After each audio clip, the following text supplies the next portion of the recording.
ಆದೇಶಕ್ಕೂ ಬೆಲೆ ಇಲ್ಲವೇ? ಜೀವರ್ಗಿಯಲ್ಲಿ ಉದ್ಯಾನವನದ ಜಾಗದಲ್ಲಿ ಅಕ್ರಮ ಕಟ್ಟಡ ನಿರ್ಮಾಣ ಆರೋಪ.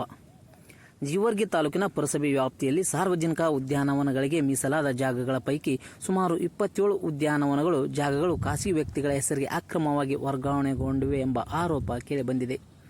ಈ ಸಂಬಂಧ ಈಗಾಗಲೇ ನ್ಯಾಯಾಲಯದ ಆದೇಶವೂ ಜಾರಿಯಲ್ಲಿದೆ ಎಂದು ಸ್ಥಳೀಯರು ತಿಳಿಸಿದ್ದು, ಅದರ ನಡುವೆ ಉದ್ಯಾನವನಕ್ಕೆ ಮೀಸಲಾದ ಜಾಗಗಳಲ್ಲಿ ಕೆಲವರು ಶೆಡ್ಗಳು ಹಾಗೂ ಕಟ್ಟಡಗಳನ್ನು ನಿರ್ಮಿಸುತ್ತಿದ್ದಾರೆ ಎಂಬ ಆರೋಪ ಕೇಳಿಬಂದಿದೆ.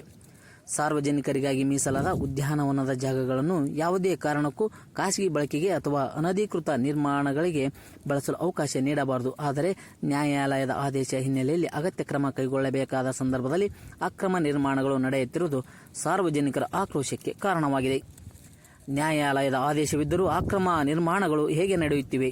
ಸಂಬಂಧಪಟ್ಟ ಅಧಿಕಾರಿಗಳ ಗಮನಕ್ಕೆ ಬಂದಿಲ್ಲವೇ ಅಥವಾ ಗಮನಕ್ಕೆ ಬಂದಿದ್ದರೂ ಕ್ರಮ ಕೈಗೊಳ್ಳಲಾಗುತ್ತಿಲ್ಲವೇ ಎಂಬ ಪ್ರಶ್ನೆಗಳು ಸ್ಥಳೀಯರಲ್ಲಿ ಮೂಡಿವೆ.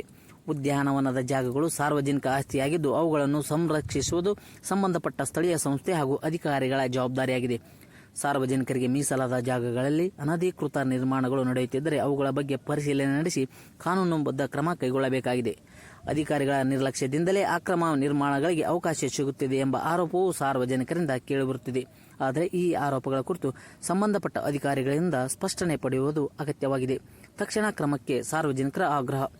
ಜೀವರ್ಗಿ ಪಟ್ಟಣ ವ್ಯಾಪ್ತಿಯಲ್ಲಿರುವ ಉದ್ಯಾನವನದ ಜಾಗಗಳ ದಾಖಲೆಗಳನ್ನು ಪರಿಶೀಲಿಸಿ ಅವುಗಳ ಪ್ರಸ್ತುತ ಸ್ಥಿತಿಗತಿ ಕುರಿತು ಸಾರ್ವಜನಿಕವಾಗಿ ಸ್ಪಷ್ಟ ಮಾಹಿತಿ ನೀಡಬೇಕೆಂದು ಸ್ಥಳೀಯರು ಆಗ್ರಹಿಸಿದ್ದಾರೆ. ಅಲ್ಲದೆ ನ್ಯಾಯಾಲಯದ ಆದೇಶವನ್ನು ಸಂಪೂರ್ಣವಾಗಿ ಪಾಲಿಸಿ ಉದ್ಯಾನವನದ ಜಾಗದಲ್ಲಿ ಯಾವುದೇ ಅನಧಿಕೃತ ನಿರ್ಮಾಣ ನಡೆಯದಂತೆ ತಡೆಯಬೇಕು. ಈಗಾಗಲೇ ನಿರ್ಮಿಸಲಾಗಿರುವ ಶೆಡ್ಗಳು ಅಥವಾ ಕಟ್ಟಡಗಳು ಕಾನೂನು ಬಾಹಿರವೆಂದು ಪರಿಶೀಲನೆಯಲ್ಲಿ ದೃಢಪಟ್ಟರೆ ನಿಯಮಾನುಸಾರ ಅವುಗಳನ್ನು ತೆರವುಗೊಳಿಸಿ ಸಾರ್ವಜನಿಕ ಬಳಕೆಗೆ ಮೀಸಲಾದ ಜಾಗವನ್ನು ಸಂರಕ್ಷಿಸಬೇಕು ಎಂದು ಸಾರ್ವಜನಿಕರು ಒತ್ತಾಯಿಸಿದ್ದಾರೆ. ನ್ಯಾಯಾಲಯದ ಆದೇಶ ಜಾರಿಯಲ್ಲಿದ್ದರೂ ಕ್ರಮ ನಿರ್ಮಾಣಗಳು ನಡೆಯುತ್ತಿವೆ ಎಂಬ ಆರೋಪ ನಿಜವೇ? ಉದ್ಯಾನವನದ ಜಾಗಗಳು ಖಾಸಗಿ ವ್ಯಕ್ತಿಗಳ ಹೆಸರಿಗೆ ಹೇಗೆ ವರ್ಗಾವಣೆಯಾದವು? ಈ ಕುರಿತು ಅಧಿಕಾರಿಗಳು ಯಾವ ಕ್ರಮ ಕೈಗೊಂಡಿದ್ದಾರೆ ಎಂಬ ಪ್ರಶ್ನೆಗಳಿಗೆ ಸಂಬಂಧಪಟ್ಟ ಇಲಾಖೆ ಸ್ಪಷ್ಟ ಉತ್ತರ ನೀಡಬೇಕಾಗಿದೆ. ನಮಸ್ಕಾರ, ನನ್ನ ಹೆಸರು ರಣಧೀರ್ ಕುಮಾರ್ ಬಿ ಕೊಂಬಿನ್ಕರ್. ಇವತ್ತೇನಪ್ಪ ಅಂದ್ರೆ 8/8/2026 ಉದ್ಯಾನವಲಯ ಜಾಗ, ಇದು ಏನಪ್ಪ ಅಂತಂದ್ರೆ ಗಾರ್ಡನ್ ಜಾಗ ಸಾರ್ವಜನಿಕರಿಗಾಗಿದ್ದು 27 ಜವರ್ಗಿ ಟೌನಲ್ಲಿ 27 ಜಾಗಗಳಿದ್ದಾವೆ ಉದ್ಯಾನವಲಯಗಳು.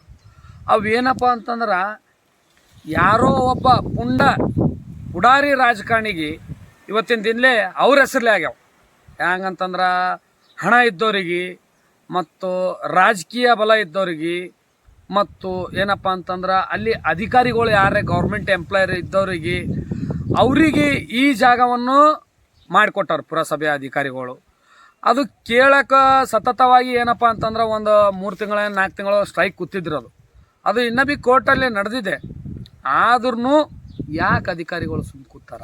ನಮ್ಮ ಪುರಸಭೆ ಅಧಿಕಾರಿಗಳು ಮತ್ತು ಏನಪ್ಪ ಅಂತಂದ್ರೆ ಇದು ಜಿಲ್ಲಾ ಆಡಳಿತ ಅಧಿಕಾರಿಗಳಿಗೂ ಗಮನಕ್ಕಿತ್ತು. ಯಾಕೆ ಅವರು ಗಪ್ಪ ಆದರು ಏನು ಗೊತ್ತಿಲ್ಲ. ಇದು ಏನಪ್ಪ ಅಂತಂದ್ರೆ ಇದ್ರ ಹಿಂದದ್ದು ಏನಪ್ಪ ಅಂತಂದ್ರೆ ಒಬ್ಬ JDS ದವ್ರೇ ಆಗಿರ್ಬೋದು, BJP ದವ್ರೇ ಆಗಿರ್ಬೋದು, ಕಾಂಗ್ರೆಸ್ದವ್ರೇ ಆಗಿರ್ಬೋದು, ಇವರು 3 ಪಕ್ಷದ ಲೀಡ್ರ್ ಯಾರೊಬ್ಬರು ತೊಗೊಂಡಿರ್ಬೇಕಲ್ಲ. ಇಷ್ಟು ಮಂದಿ ಯಾಕೆ ಮುಂದೆ ಹೋಗಲಾಗ್ಯದ?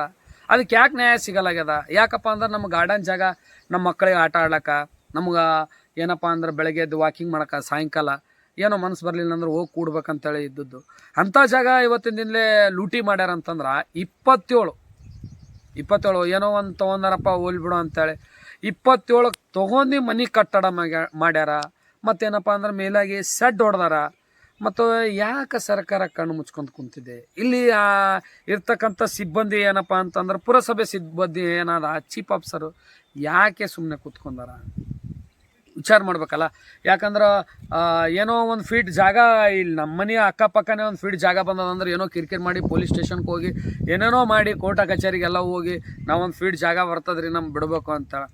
ಆದರೆ ಇಲ್ಲಿ ಗೌರ್ಮೆಂಟ್ ಜಾಗ ಅಂದ್ರೆ ನಮ್ಮದೇ ಸಾರ್ವಜನಿಕರ ಜಾಗ ಲೂಟಿ ಮಾಡಿದ್ರು ಒಬ್ಬರನ್ನು ಯಾರೋ ಒಬ್ಬರು ಧ್ವನಿ ಎತ್ತಿದ್ರು ಅಂತಂದ್ರೆ ಅವ್ರ ವಿರುದ್ಧ ಷಡ್ಯಂತ್ರ ಮಾಡ್ತಾರೆ. ಏನಾರ ಒಂದು ಕೇಸ್ ಮಾಡೋದು, ಏನಾರ ಮಾಡೋಂಥದ್ದು.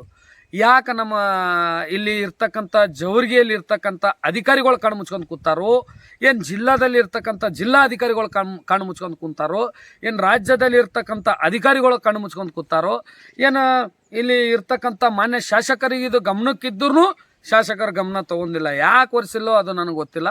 ಈ ಕಡೆ ಕೋರ್ಟಲ್ಲಿ ನಡೆದಿದ್ದೆ, ನ್ಯಾಯಾಲಯದಲ್ಲಿ ಇದು ಕೇಸ್ ನಡೆದಿದ್ದೆ. ಬಟ್ ಆದ್ರೂ ಇದು ಗೌರ್ಮೆಂಟ್ ಜಾಗ ಅಂದರೆ ಸಾರ್ವಜನಿಕರ ಜಾಗನೇ. ಇದು 27, ಒಂದಲ್ಲ ಎರಡಲ್ಲ 27 ಜವರ್ಗಿ ವಾರ್ಡಲ್ಲಿ 23 ವಾರ್ಡು, 27 ಗಾರ್ಡನ್ ಜಾಗ ಇದೆ. ಆ ಜಾಗ ಲೂಟಿ ಮಾಡ್ತಾರಂತಂದ್ರೆ ಇವ್ರು ಎಷ್ಟು ಇದ್ದಿರ್ಬೋದು. ಈ ಮಾಡ್ತಕ್ಕಂಥ ಅಧಿಕಾರಿಗಳೇ ಮಾಡಿರ್ತಾರೆ. ಕಡೆಕ್ನವ್ರಂತ ಅಲ್ಲಿ ಹೋಗಿ ಏನು ಕೈ ಆಡ್ಸ್ಲಕ್ಕೆ ಬರಲ್ಲ. ಈಗ ನಾವು ಸರ್ವಸಾಮಾನ್ಯ ಮನುಷ್ಯರಿವಿ. ಈಗ ನಾವು ಹೋಗ್ಯಸಂದ್ರೆ ಅಲ್ಲಿ ಹೋಗ್ಯಸಂದ್ರೆ ಏನಾರು ಕೆಲಸ ಆಗಲ್ಲ.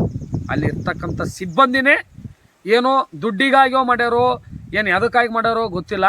ಬಟ್ ಫಸ್ಟಿಗೇನ ಮಾಡ್ಯಾರಲ್ಲ ಅವ್ರಿಗೆ ತಕ್ಕ ಪಾಠ ಆಗಬೇಕು. ಯಾಕಂತಂದ್ರೆ ಇಲ್ಲಿ ಏನಾಗ್ಬಿಟ್ಟದ ಅಂತಂದ್ರೆ ತೊಗೊಂಡು ಯಾವುದೋ ಜಾಗ ಹೋಯ್ದು ಯಾರ ಹೆಸರಲ್ಲೇ ಮಾಡಿ ಇದು ನಮ್ಮ ತಾಲೂಕಿನಾಗ ಭಾಳ ನಡೆದಿದೆ. ಜವರ್ಗಿ ತಾಲೂಕಿನಾಗಂತೂ ವಿಪರೀತದ.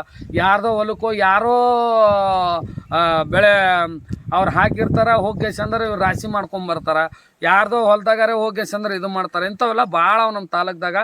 ದಯವಿಟ್ಟು ಈ ಕಡೆ ಏನಂತಂದ್ರೆ ಸ್ವಲ್ಪ MLA ಶಾಸಕರು ಡಾಕ್ಟರ್ ಅಜಯ್ ಸಿಂಗ್ ಅವರು ನೂತನ ಮಿನಿಸ್ಟ್ರು ಏನದ ಸ್ವಲ್ಪ ಗಮನ ಹರಿಸ್ಬೇಕು ಈ ಕಡೆ ನಮ್ಮ ಜವರ್ಗಿ ತಾಲೂಕ್ದಾಗ. ಯಾಕಂದ್ರೆ ಇಲ್ಲೇ ನಿಮಗೆ ಆಶೀರ್ವಾದ ಆಗಿ ನೀವು ಅಷ್ಟು ಮಟ್ಟಕ್ಕೆ ಹೋಗಿರೋದು.